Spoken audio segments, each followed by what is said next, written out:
Good morning, everyone. This jumper right here is a bit of a throwback. I think it was back in 2018. I don't know. If you guys actually still have this jumper, let me know down in the comments. That'd be insane. We only printed like 40 of them and they all sold, and it was like, it's insane. They're actually such nice jumpers. What is good, guys? I hope you're all having an awesome day. Today, we're going to answer all of your questions that I have been seeing repeatedly. Facebook, Instagram, YouTube, everything in regards to my FD RX7 and why we have not been driving the car ever.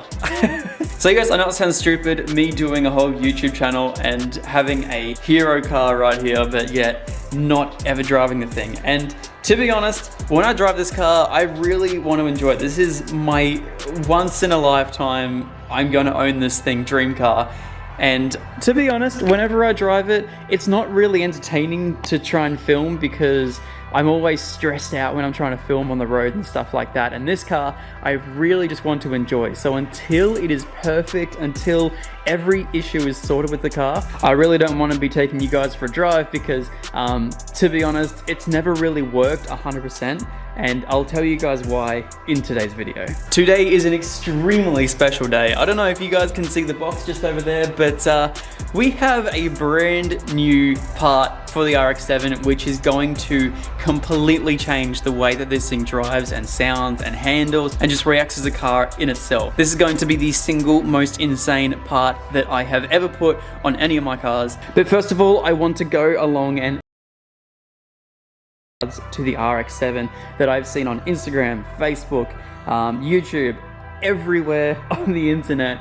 You guys are always asking me, why do I not drive this car? And like, it's not that I don't drive it, I drive this thing as much as I humanly possibly can. I drive it to and from work every now and then. I've never been up through the mountains, but I have driven it around basically where I live in Northside Brisbane. I have driven it basically, I've driven it into the city, I've driven it a whole heap of places, but I don't enjoy filming it when I do that sort of stuff because when I film cars, especially when I'm driving, I get very stressed. And I know that it sounds really weird, especially coming from a YouTuber, which is basically my entire life is on video, but especially when I'm driving around a car like this and, you know, it's very loud, a lot of people are looking, I don't really like to film that sort of thing because I really just like to enjoy the car. And I'll be honest, 95% of the time I'm babying the thing because it has issues with the car.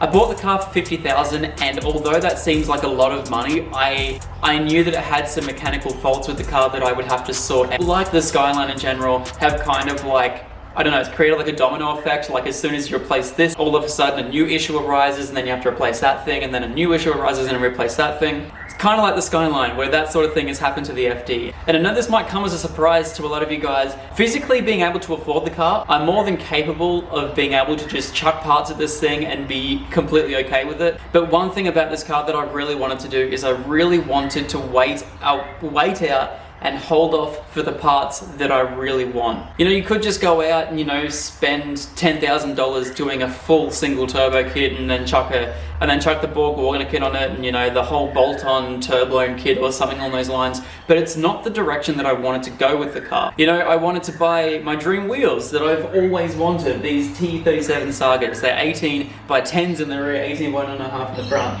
They are my dream wheels, and if I had to wait 6 months for them, I was more than happy to wait 6 months for them. I'm more than happy with spending the money and waiting for the parts that I really want. So as soon as we bought the car, we had the overheating issues, and this was in regards to the twin turbos, this was in regards to the radiator that was on the car, the cheap eBay radiator, the cheap eBay intercooler, and everything along those lines. So the next thing after we had tried everything that we possibly could to try and make those parts work, we ended up scrapping them completely and going with the Grady V-mount, which was another 6-month wait on top of that. So already there's like 8 months of where I can't drive the car because I'm more than happy with letting the car sit in the garage so we can save you stuff like the engine blowing up if it was to overheat. You know, if I'm going to put any part of the car in jeopardy because it's not running at its fullest, there is no way you're going to see me going up through the mountains and ripping this car to shreds because it's only just going to create a longer time that I'm not going to be able to drive the car. 2, it's probably going to be like double the cost because I'm going to have to do because I'm going to have to rebuild the engine. And 3, I am more than happy with just letting this thing sit in the garage while I wait for parts, because once again, this is my dream car that I've wanted since I was a kid, and I will continue to want and to love all the way into hopefully my 30s, 40s, 50s, 60s, and 70s. I want to be that weird guy that's paying way too much for fuel when he's like 80 and cannot walk, jumping out of this thing and filling it up. I'm okay with letting it sit. I'm okay with waiting for parts. I'm okay with not driving the car at the moment, because I know at the end of the day, it'll all be worth it once the car is done. And that is why we've held off doing a single turbo kit. That is why we've held off doing a lot of other things to this car. So let's jump into why it's currently not running right now. So once we fixed the overheating issue with the RX-7, new issues arose, which is always what happens with cars. It's just unavoidable, especially a car that probably hasn't run as well as it did for a number of years. This car had always had a few little issues here and there, always had overheating issues. And so that's what I set out to fix. So we have this brand new Goretti V-mount intercooler and radiator setup, and this has not failed us one bit. It has kept temps so incredibly low that sometimes it is almost too cold. It is absolutely awesome. I'm probably gonna have to put the standard thermostat back in it, because this thing at night on the highway can just sit at like below 70 degrees, which is just insane for a rotary. But once again, we'd never driven the car for longer than 20 minutes. And so a new issue arose where I found out that the twin turbos were having issues holding oil, whether the lines had split or coolant lines had split. Something was up with the twin turbos. So what did we do? We pulled it all apart. I pulled apart all of the hot side lines. I pulled apart everything to do with that hot side, to basically where the turbos were only sitting there. We were just having, I don't know where the smoke was coming from. It was either oil or it was coolant. I'm not quite sure, but we pulled the whole thing apart and we found that there was a few seals that had gone. We found out that there was an O-ring that was basically dripping oil straight onto the dump pipe, which has been a known cause for FD fires. We'd found out a coolant line had split and was leaking coolant onto the turbos. So after we fixed all of that, we still had issues with the turbo. Around the turbo cores, it has been weeping oil or something along those lines, which is a very known issue for the FD. These twin turbos are now 21 years old. They are very outdated. Even though they sound cool and it's very period correct to have twin turbos in an FD, it just isn't feasible with today's turbo technology. The turbos are great, but they do have their flaws, and they do have a power cap at around about 320-ish horsepower on 98, and then 400 or so horsepower on the 85. Now you can get high flow kits for these. I believe GCG do them, as well as another Bathurst SP or something along those lines, do another high flow kit, which can bring the twin turbos up to about 600 or so horsepower. However, you still have the issues where there's actuators and butterfly valves, and everything is so incredibly overcomplicated. And not only that, you also have the rat's nest, which is a horrible, horrible thing to try and work out. I've redone a lot of these vac lines, but at the end of the day, everything is so old, so brittle, that fault finding with these twins can honestly be almost impossible. So as soon as I'd pulled it down 4 times, I'd fixed some of the smoke, I'd fixed the boost leaks, I'd fixed some vac lines, I'd done everything. We'd ended up pulling this whole system apart 5 times, and we still haven't figured out exactly what the issue is. So at the end of the day, I knew I wanted to go single turbo. So what we have now done is we've fast-tracked that entire process, and instead of trying to make the twins work and then not being happy with the car because I wouldn't feel confident in the system, that we would just go single turbo. So there was a few kits to go. We could go turbine, we could go pack, we could go a lot of those things. However, I really wanted something that was going to be a little bit more period correct, something that was more my own style. And now a lot of these kits that I'd seen where they looked great, but they didn't put the turbo in the right spot to what I wanted, and then, you know, they had to use a specific type of turbo, otherwise you'd have to go out and you have to fabricate a whole bunch of different things, and it was end up like these $7,000 kits, and then plus tuning them was just going to end up turning into a nightmare. I knew there was a brand of turbo that I've really wanted to use, and a lot of other YouTubers have used them, especially for their R33s. I'm going to play a quick little clip for you guys, and I think you guys are going to know what turbo we got for the RX-7.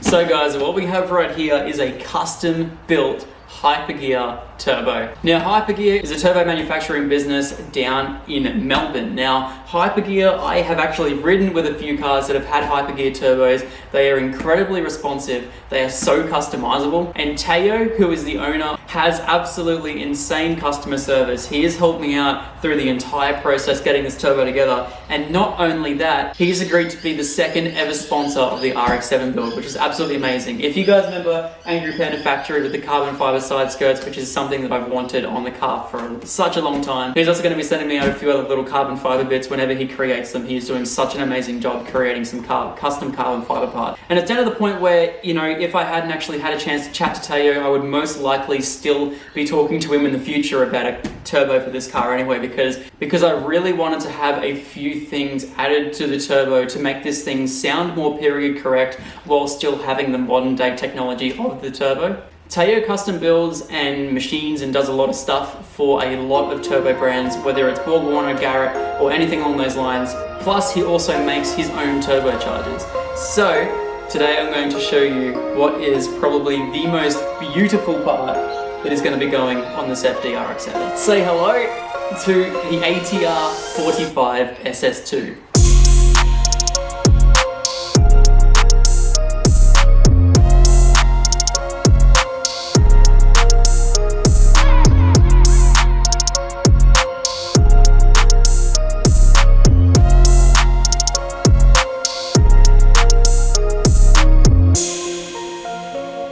That is right, guys. Right here we have a custom-built ATR 45 SS2. So this turbo size is a very closely equivalent to a 3582 to a 3584. It's sort of like an in-between of those two turbos right there. And this right here is a 1050 horsepower rated turbo on the correct setup, of course. And these things have powered a lot of RB25s, a lot of Barras, a lot of JZs, and this is most likely going to be his first Hypergear rotary, which is actually stupidly cool. So we're going to be doing a lot of testing for Teo on the dyno to see just how much we can push out of this little, I wouldn't say little. This is the biggest turbo I've ever had on a car, which is actually, it's probably very comparable to the 6235 that we had on the Falcon for a while. Now, not only that, we couldn't just run the standard ATR 45 SS. The exhaust housing would be too small and it would just have the standard anti-surge front housing on it, which is something that I wasn't really a fan of. Although I'm a massive fan of anti-surge front housings and what they have to offer, I'm one of those people that loves cars for sound, hence why I'm not shooting for crazy power with this thing. We're going all for sound. And I don't know if you guys can notice, at the very front of this turbo right here, we have a completely custom T51R mod front housing. The period correctness of putting an old, gritty T51R turbo on this thing would be absolutely amazing, and I really wanted to have that extremely loud, amazing spool. And so Teo went ahead and put a T51R front housing on this thing, which is going to sound incredible. I'll put some sound clips up for you guys right now so you can hear what it sounds like.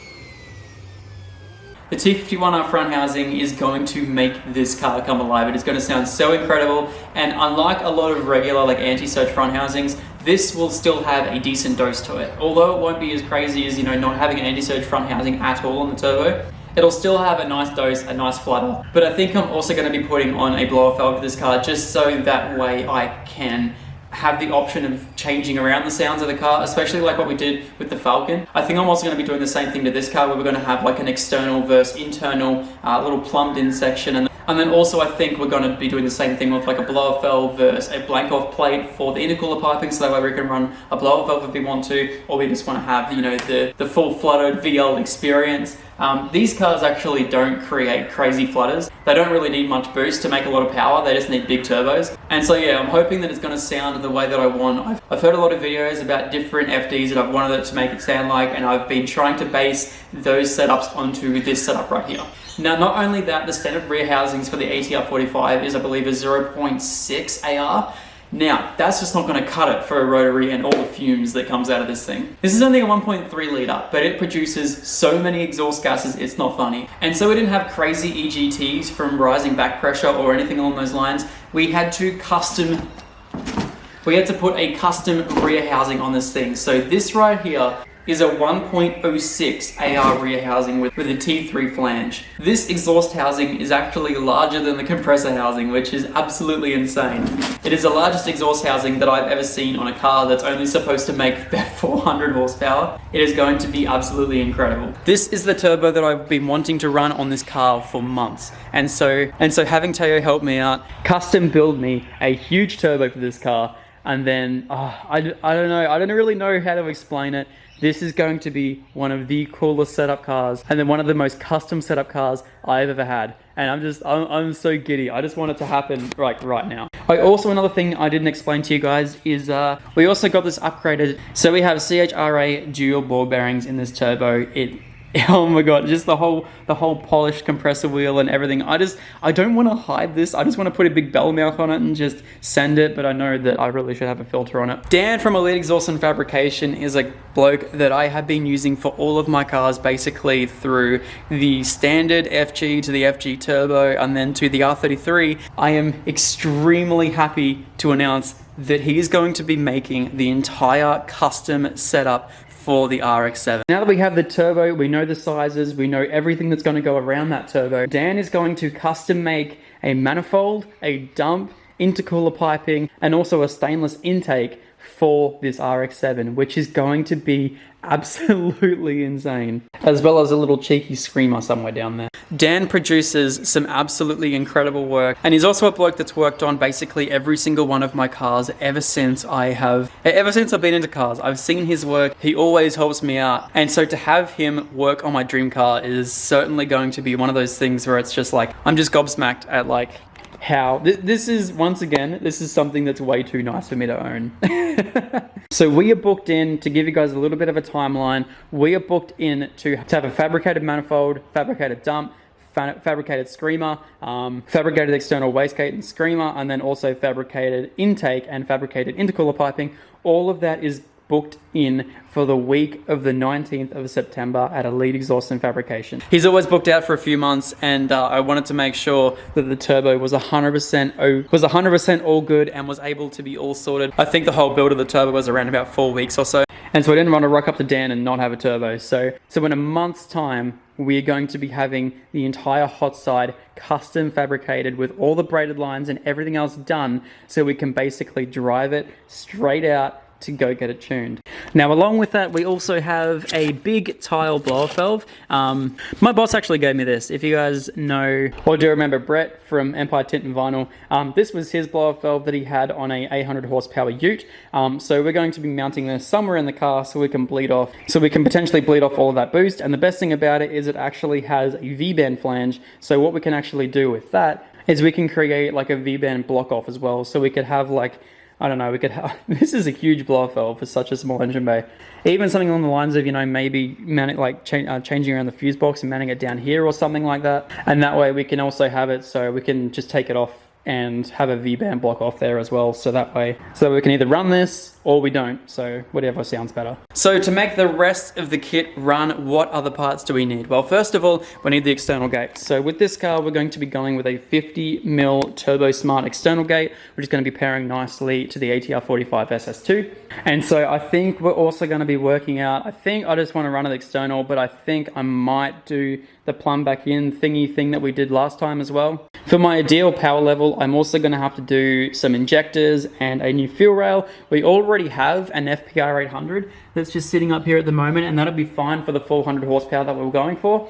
However, I need to change up. I think we're going to go to a Raceworks fuel rail and Bosch 1000 primary and secondary. So yeah, all we need now is an external gate, the fuel rail, Bosch 1000s, 4 Bosch 1000s, and I'm pretty sure that is it for the rest of the build. So over the next coming months, we're going to be tearing into the FD. It's not going to be driven. You guys are not going to see any videos about it driving until we get the turbo sorted. So I know it sucks. I know it's going to be off the road for another month or so. Well, probably most likely 2 months after we get it all tuned up and everything, because so many tuners are currently booked out for months.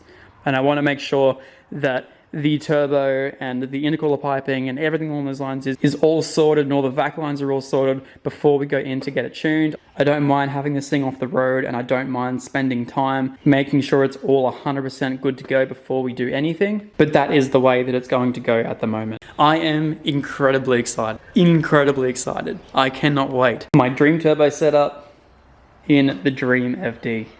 This is going to be one absolutely insane setup. It's going to be super responsive, and I guess I can talk to you guys about some of the power levels that we're hoping for. Ideally, I'm going to be hoping for anything over 350 horsepower, but something below 420. I know it doesn't sound like a crazy big horsepower number, especially because even the FG was like 440 horsepower, and that's still technically considered slow. But in a car that almost weighs 600 to 800 kilos lighter than an FG sedan, it is like a go-kart. This thing is going to haul ass, and especially because we have a smaller turbo that would regularly go on an FD, it is going to spool up really nice and quickly. It's going to make some amazing sounds, and it's just going to be an amazing setup, and I'm really keen to test out how these turbos go for Teo as well. Now, these turbos here, Teo actually has a couple of videos on his R34 and sort of what boost pressures he's running with that turbo. He's actually through this turbo, well actually he's running an ATR45 SS3, which is a prototype of this turbo but one step above. And that's currently pushing out between 36 and 40 PSI, which is something that would probably destroy the FD, not gonna lie. FDs need big turbos, but they don't really need crazy amounts of boost to make everything work. The ideal range for us is going to be between 14 and 18 PSI. So depending on how much, I probably would want to run maybe a max of about 18 PSI, especially just on 98 for now. But yeah, between 14 and 18 PSI is going to be completely fine for this turbo right here. This is way overbuilt for that whole thing, but I know in the future we can turn it up. This thing will probably make around about 480 to 500 or so horsepower on the 85. So that is more than what I could ever want from an FD. So just keeping it on 98, running between the 14 to 18 PSI mark, while still having a nice big turbo, will create a nice and responsive setup for the FD. And because this has VCT as well, we can play around with the cam settings, and that way we can make the turbo spool up a little bit nicer and hold it for more of the rev range, which will be nice. So yeah, mad thanks to Mazda for putting VCT in these things. It's sick. So that is the plans for the FD. I'm sorry it has taken so long before we can even go out and do a proper driving video of this car, but I'm okay with waiting for this car. I'm okay with working on it. I'm okay with letting it sit here for a while, and I know that it's all going to be worth it in the future when we can finally rip this thing up through the mountains and just enjoy the sounds of that beautiful T51R, the sounds of the beautiful screamer that's going to come off this thing. And just this car, even though it has just been sitting in the shed and we have only put 2,000 Ks on it since we got it, I'm more than happy, because this is my dream car. This is a car that I've wanted ever since I was a kid, and I know in the future this thing is going to rip. The link for Hypergear is in the description, and I'll see you on the next one. Peace out.